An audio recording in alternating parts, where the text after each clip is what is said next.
Integral y Preventiva del Ministerio del Interior. Estaremos hablando de varios temas de actualidad, de algunos planes que ya están comenzando a dar sus frutos en materia justamente de prevención, que es en lo que has trabajado en esta gestión, sobre todo con más énfasis. Gracias por acompañarnos, un gusto recibirte como siempre. Un placer estar acá. Bienvenido. Bueno, comencemos hablando de este Plan Nacional de Victimización, esto comenzó en 2023, ¿verdad? Encuesta Nacional de Victimización. Sí, la Encuesta Nacional de Victimización viene de la mesa interpartidaria que tuvimos en 2023, pero más allá de eso es un debe del país. Es decir, en los países a los que nos queremos parecer, el delito no se mide principalmente a través de denuncias, sino a través de encuestas. Encuestas como las que Uruguay por primera vez va a realizar ahora. Pero hay otros países como Chile, como México, que las vienen llevando adelante en América Latina hace 20 años por lo menos. Estamos muy atrasados. Claro, pero que recaba información sobre todo de los delitos que se cometen. Muchos, por lo que estuve leyendo, muchos delitos que no se denuncian, ¿no? Claro. Que quedan como... Generalmente las personas denuncian los delitos que son graves y los delitos a los que no están acostumbrados de sufrir, ¿no? Claro. Hay una cifra negra, que son los delitos que no se denuncian, ¿no? Que dependiendo del delito, dependiendo del lugar, dependiendo de la población, es más grande o más chico, ¿no? Sí. Eso no significa que las denuncias no sean válidas. O sea, hasta donde sabemos, si aumenta el delito, aumentan las denuncias. Y si baja el delito, bajan las denuncias. Pero esta encuesta es una forma alternativa, paralela de medir el delito y que te da mucha más información, mucho más rica, ¿no? En Uruguay nunca se llevó adelante porque los costos políticos de los resultados, bueno, los gobiernos a veces le temen, pero si no tenés esos resultados, no sabes bien dónde se están cometiendo los delitos. Pero la idea es, perdón, es que sea un complemento a las denuncias, no se va a sustituir. No, jamás. Tiene que ser un complemento porque las denuncias son un indicador muy importante, fiable además, más allá de lo que se dice, pero las encuestas tienen una rigurosidad diferente. ¿Y ustedes qué estiman? ¿Qué tipo de delito no se denuncia? A ver, como te digo, ¿no? Como para bajarlo un poco a tierra y que también la gente pueda entender. A mí me han intentado estafar varias veces por celular, por ejemplo. ¿No? La verdad que nunca lo denuncié y yo estoy en el Ministerio del Interior. No lo denuncié porque me parecía que bueno, igual que le pasa a tanta gente, ¿no? Que era una pérdida de tiempo, que no iba a llevar a ningún lugar.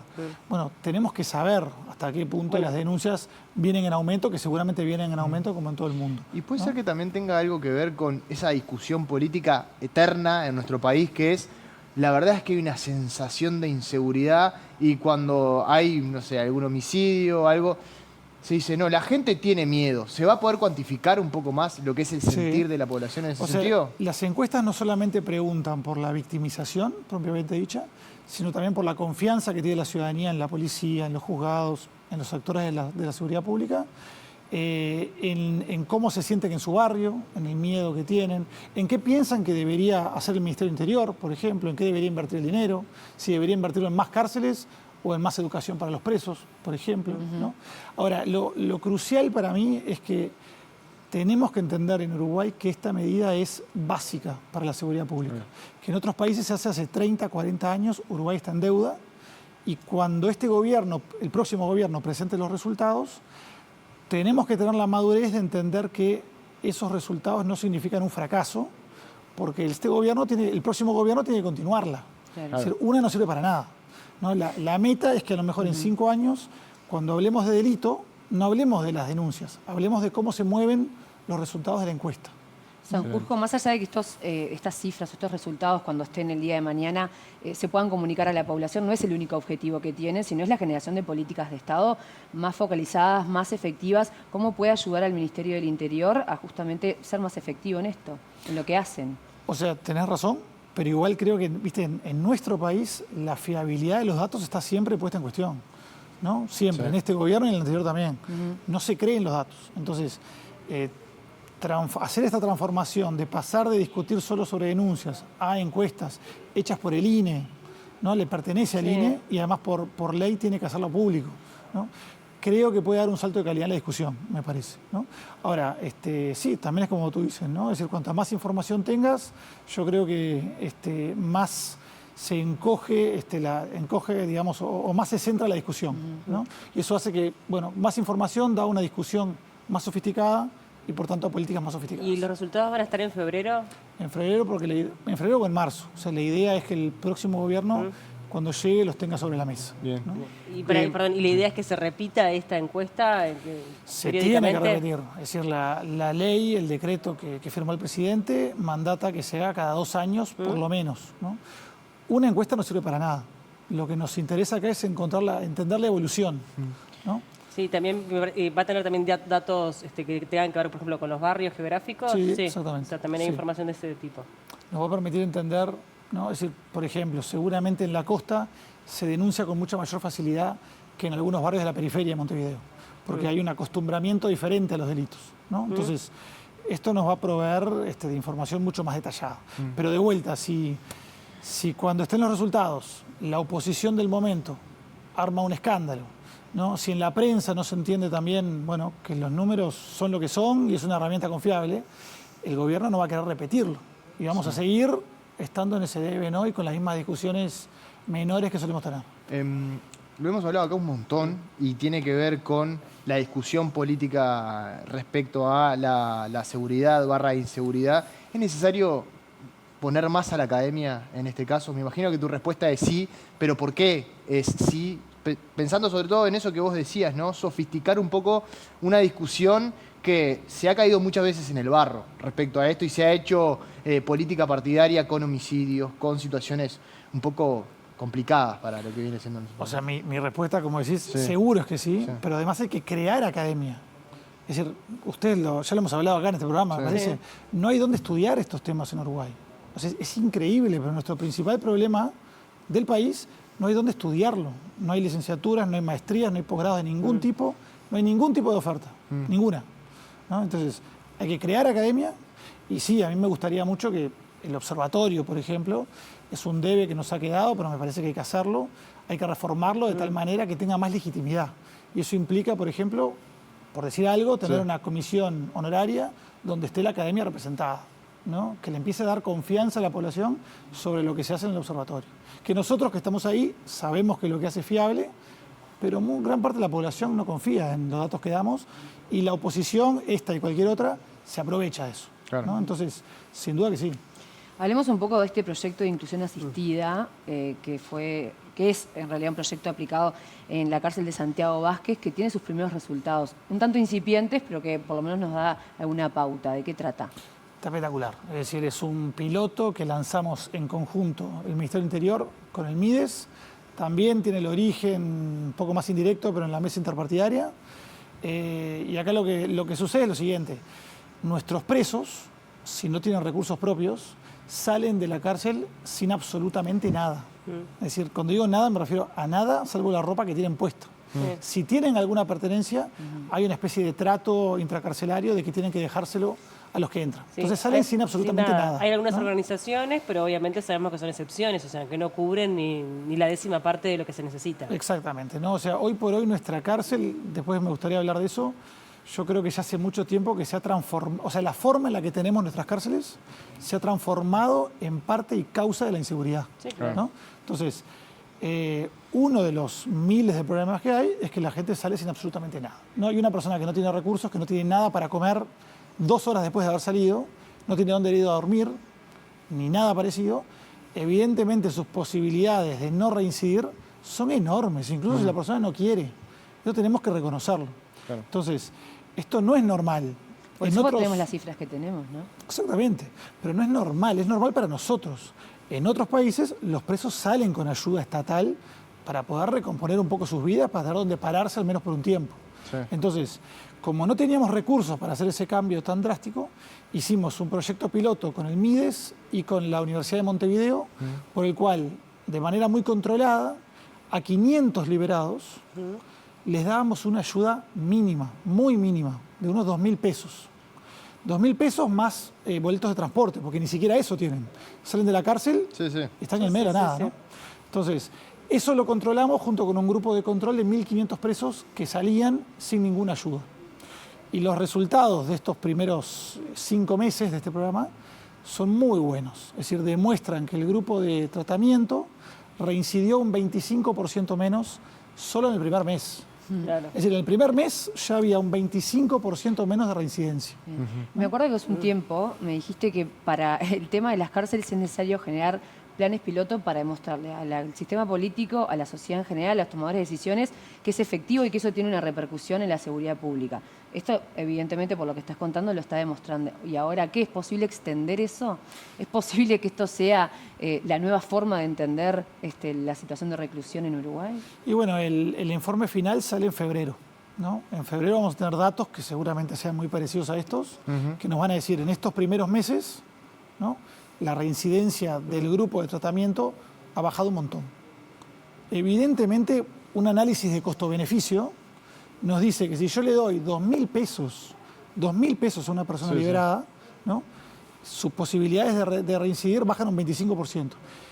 Tomen en cuenta que cada persona presa sale alrededor de 40.000 pesos por mes. Claro, ¿no? está clarísimo. Más los costos de la policía, más la víctima, lo que sufre la víctima, más la justicia, más todos los gastos que están ahí incluidos, ¿no? O sea, podemos estar hablando de 80.000 pesos fácil, ¿no? Por abajo de Entonces, estamos hablando de 2.000 pesos que le dimos a esta persona contra 80.000, ¿no? Entonces, eso es lo que creo yo que hay que ir al Parlamento y decir, miren, esto hay que expandirlo, hay que expandirlo. Y esto comenzó a aplicarse ahora, hace un mes, Hace 4 meses. hace 4 meses. Sí, ¿Y más por o qué todo este tipo de medidas no se pudieron aplicar antes, en este periodo de gobierno, ¿no? Y Porque bueno. estamos hablando, bueno, de esto que ya da buenos resultados, lo de las encuestas, que me parece que son datos que son súper importantes, pero ya en el final del gobierno es que aparecen estas propuestas. A ver, yo diría dos cosas ahí. Primero, suena como una excusa, pero no la es. Tuvimos una pandemia de 2 años que nos consumió. Esa es la realidad. Y luego, bueno, a mí por supuesto que me hubiera gustado implementarlas del primer día. Logramos tomar la decisión política en la mitad del periodo y de ahí la planificación de cualquier política tarda, o sea, hacer este tipo de cosas tarda tiempo, ¿no? O sea, el cuestionario de la encuesta nacional de victimización tardó 1 año en elaborarse con técnicos de otros países y uruguayos, ¿no?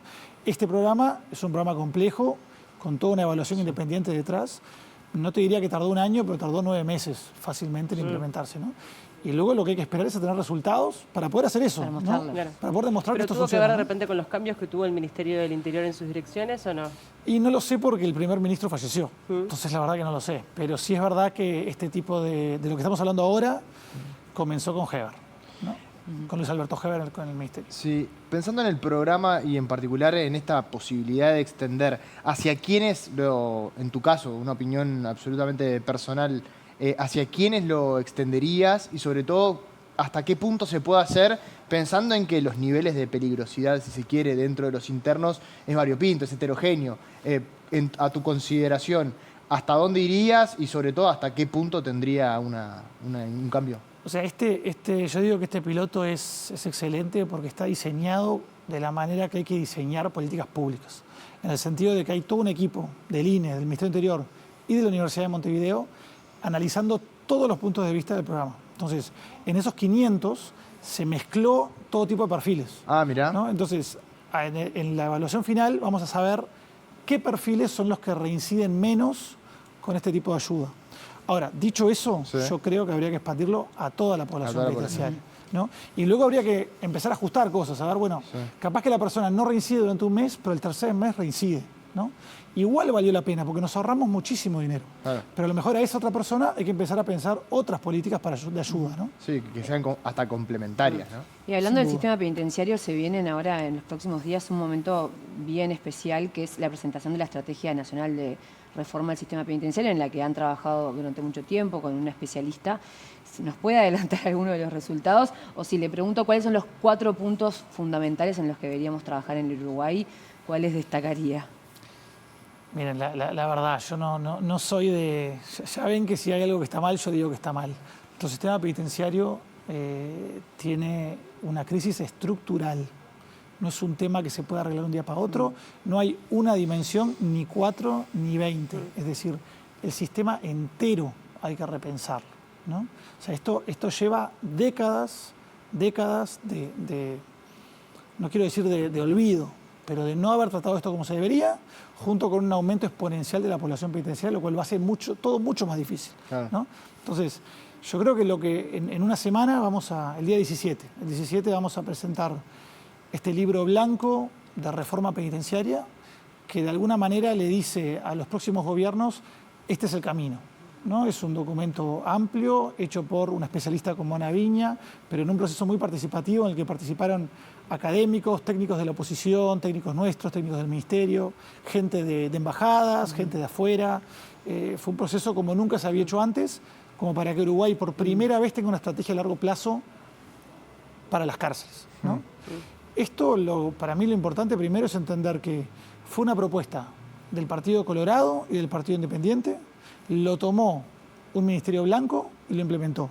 Si ahora el gobierno entrante, que es el Frente Amplio, toma este libro blanco y dice, ¿saben qué? Yo voy a empezar a dar los primeros pasos para implementar esto, en los hechos tenemos una política de Estado. Bueno, sí, en los hechos. Que eso en realidad es lo que todos queremos, ¿no? Que algunos temas que son importantes, sobre todo lo que está vinculado con los sistemas penitenciarios, puedan trascender a los gobiernos de turno. Pero hablando de lo que es la seguridad pública, ¿qué balance haces de la gestión que tuvo este gobierno, ya cerrando prácticamente, sabiendo que además es un tema sensible en la sociedad y que también es un desafío para el gobierno entrante? Mira, yo creo que tenemos el Ministerio del Interior es un ministerio particularmente difícil, por no decir que es el más difícil de todos, ¿no? Veníamos o asumimos en 2020 en una situación que creo que no se puede describir de otra forma que no sea catastrófica, no solo porque los resultados eran negativos de acuerdo a la opinión pública, sino también porque veníamos de todos los gobiernos anteriores dejando números peores que los que había cuando llegaron. Es decir, todos los gobiernos anteriores a 2020, incluyendo los del Partido Colorado, incluyendo los del Partido Nacional, sí, todos asumieron con cifras mejores que las que había cuando se fueron. Entonces, en ese sentido, el panorama era muy complicado, ¿no? Este va a ser el primer gobierno desde que hay registro, desde la vuelta a la democracia, que le va a dejar al siguiente una situación sensiblemente mejor, no solo en cuanto a la política, una policía más formada, más equipada, más armada, más preparada, más sofisticada, con más tecnología en todas las áreas, sino que además hemos logrado bajar la mayoría de los delitos, en algunos casos mucho, ¿no? Como son las rapiñas un 40%, el abigeato un 60%. Hay otros delitos que no bajaron, sí, por ejemplo los homicidios, que a mí me hubiera encantado. Y otras formas no bajaron, también de ¿no? delitos que aparecieron, ¿no? Que no eran sí, propios de nuestro hay, país. Hay delitos de los que hablamos poco, como son las estafas, como son los cibercrímenes, sí, que son tremendos y que vienen en aumento desde siempre, ¿no? Pero en ese sentido, quiero decir, tomando en cuenta cómo le fue a los demás gobiernos, tomando en cuenta que somos el primero que le va a dejar, digamos, tanto desde la política pública como del problema, una situación mejor al siguiente, yo no puedo hacer otra cosa que estar satisfecho. No estoy contento porque el tema es gravísimo y sigue siendo muy grave, pero estoy satisfecho y creo que el próximo gobierno por lo menos va a tener una situación mejor de partida que la que tuvimos nosotros. Usted hablaba de esa política de Estado en caso de que se lleve adelante el programa que usted hablaba en cuanto a las cárceles, pero quería consultarle, en caso de que le ofrezcan continuar en el Ministerio del Interior como técnico y pensando en esta continuidad a nivel de privación de libertad, ¿le interesaría, le gustaría continuar trabajando en el Pacha gobierno? Sánchez dijo que lo quería, Sanjur. A ver, yo me saco del tema rápidamente, lo esquivo. A mí nadie me ofreció absolutamente nada, así que me siento ridículo hablando de una posibilidad que por ahora no existe, francamente. Dicho eso, creo que la continuidad es clave. Es clave, para cualquier política pensando en pública, ese sentido, ¿no? por eso... Para cualquier política pública es clave la continuancia, es clave es decir, que un gobierno entrante haga la menor cantidad de cambios posibles en cualquier política para que funcione. Sí. Lo digo hasta como politólogo, ¿no? En la seguridad pública tenemos el problema de cómo se polariza tanto la discusión, ¿no? Como no creemos ni siquiera en las cifras y las criticamos públicamente, eso nos lleva a querer y exigir cambios drásticos todo el tiempo. Y eso hace que la política nunca pueda madurar, claro, ¿no? Entonces, mi recomendación para el gobierno entrante es hagan la menor cantidad de cambios posibles o al menos evalúenlos ustedes por ustedes mismos, ¿no? Es decir, lleguen al ministerio y a partir de ahí, de conocer la realidad de lo que está pasando, empiecen a hacer cambios a medida que algo no les convence. Pero no lleguemos, como han hecho otros gobiernos, refundar, ¿no? A refundar y el primer día, sin tener ni idea de cómo está trabajando, querer cambiar todo, porque es un error, ¿no? Y vuelvo un poco al tema de las cárceles. América Latina es un polvorín. Sí. O sea, somos de los pocos países de América Latina que no estamos invadidos por la corrupción y por el crimen organizado. Somos de los pocos. Entonces, esta es un área de política pública donde es muy importante tener las cosas claras y cada vez que uno hace un cambio, hacerlo con seguridad, ¿no? O sea, hacerlo con tranquilidad. Entonces, no cambiar cosas porque prometí que lo iba a cambiar. Entremos, evaluemos y en base a esa evaluación hagamos los cambios que haga falta. Diego, gracias por acompañarnos. Un gusto recibirte siempre. Muchas gracias a ustedes. Gracias. Profesor.